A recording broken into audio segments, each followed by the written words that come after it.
Buying drapes seems like it's pretty easy, right?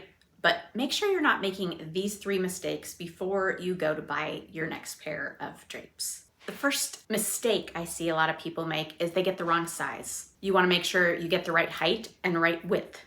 So the right width is determined by the width of your window, and you want to make sure you get enough fabric to cover your window about 2 times. So if the window is 30 inches, you would ideally want a panel that was 60 inches to cover it. But most drapes don't come in 60-inch widths. So you have to aim for what's closest to that, unless you're getting custom drapes. And the second dimension is length. And you want to make sure you get the right length of drape so that your drape, in most cases, is just kissing the floor, unless you want it to be puddling, which you need to make sure you measure from the correct rod height to get the right length. The second mistake I see is that people place the rod too low and they get one that is too short. You want your rod, if possible, to be 4 to 6 inches at least above your window, and you can even hang it higher if you want a more luxurious look.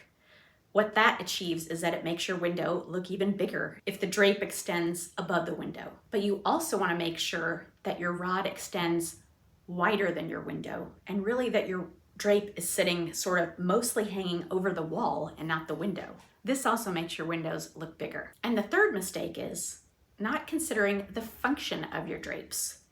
Do you want them to provide privacy, or do you want them to be light blocking? If you want your drapes to be light blocking, then you'll probably need to get a lining, and sometimes a blackout lining.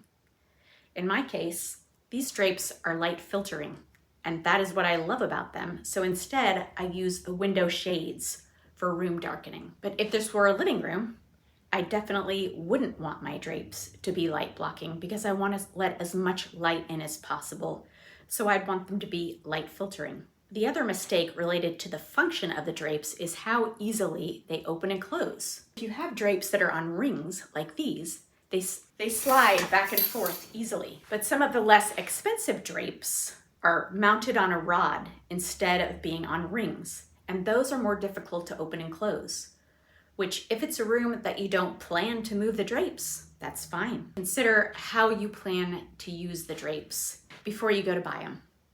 And if you're interested in less expensive custom drapes, check out this review that I did of the 2 pages curtains. And the one thing about those drapes that I think is really genius when it comes to adjusting the height of your curtains. So the next time you're in the market for drapes, try to avoid these 3 mistakes.